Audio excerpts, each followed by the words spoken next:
Ano ba ang kumukontrol sa isip mo? Ano ba ang umaalipin sa'yo? Ikaw ba ang kumukontrol sa buhay mo? O nakukontrol ka na ng mga bagay? Kinukontrol ka ng TV. Kinukontrol ka ng social media. Nakikita mo na dapat ganyan kaayos ang buhay. Sinasakop ka na ng internet at doon mo na ibinuhos ang oras mo. Droga ba ang nagpapahina sa'yo? Pinapamanhid ka ba ng alak? O sadyang mahina ka lang talaga? Madali kang makontrol ng mga bagay sa paligid mo dahil wala kang disiplina sa sarili mo. Hindi mo gusto ng disiplina dahil gusto mo agad-agad ang katuwaan. Gusto mo ng shortcut. Gusto mo ng resulta ngayon. Nag-iilusyon ka ba? Habang nakapokus ka sa panandalian, hindi mo makikita ang pangmatagalan. Maglalaho ang tunay na tagumpay. Mawawala ang iyong focus. Kaya napapagod ka na rin sa araw-araw mong ginagawa. Mawawala ang iyong disiplina. Disiplina ang magtutulak sa atin para mapalapit tayo sa ating pangarap. At makakamit natin yun. Pero winala mo. Dumaan ang maraming araw hanggang ang araw ay nagiging taon.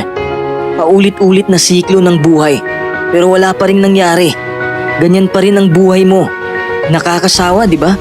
Sabi ko nga kanina, sa kakapokus mo sa shortcut, naglalaho ang tunay na tagumpay at nagsimula ka ng mag-isip. Siguro hindi ko kaya. Siguro hindi ko to gusto. Siguro hindi to para sa akin. Kaya mo yun. Gusto mo yun. Para sa'yo yun. Hindi mo nakukuha dahil wala kang disiplina. Kaya ang dali mo ring sumuko. Tinanggap mo lang ang ganyang buhay.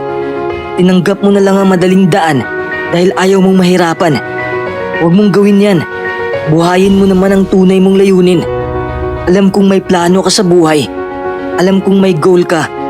Alam kong matatamaan mo ang target mo. Itatak mo yan sa isip mo.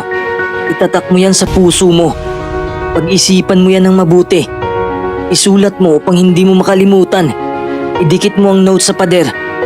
Pero ang pinakamahalaga, gawin mo. Gawin mo araw-araw. Do something every day that moves you toward that goal. That keeps that goal alive. That keeps that goal in sight. And that keeps that goal in focus. Kahit gaano pa kaliit o kalaki ang goal mo pa rin yun. Gawin mo pa rin yun. Make your goal happen. Kasi hindi lalapit ang goal mo sa iyong buhay. Ikaw ang lalapit nito. Maglaan ka ng oras para sa pangarap mo. Huwag mong bitawan upang hindi ka magsisisi. Makukuha mo rin ang gusto mo. Yan lang naman. Mahirap ba gawin yun? Kailan mo ba gagawin? Next day? Next week? Next month? Next year? Dapat malinaw ang schedule mo. Hindi pwedeng balang araw dahil ilusyon lang yun. Buhayin mo naman ang disiplina mo. Maglaan ka lang ng oras para sa mga bagay na mahalaga.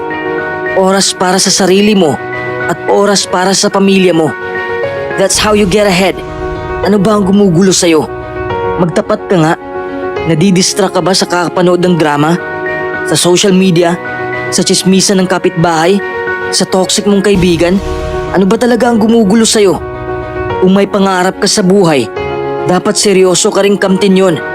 Hindi magbubunga ang lahat kung wala kang itinanim. Dapat nakasentro ang iyong pananaw. Tanggalin mo na ang pag-aalinlangan.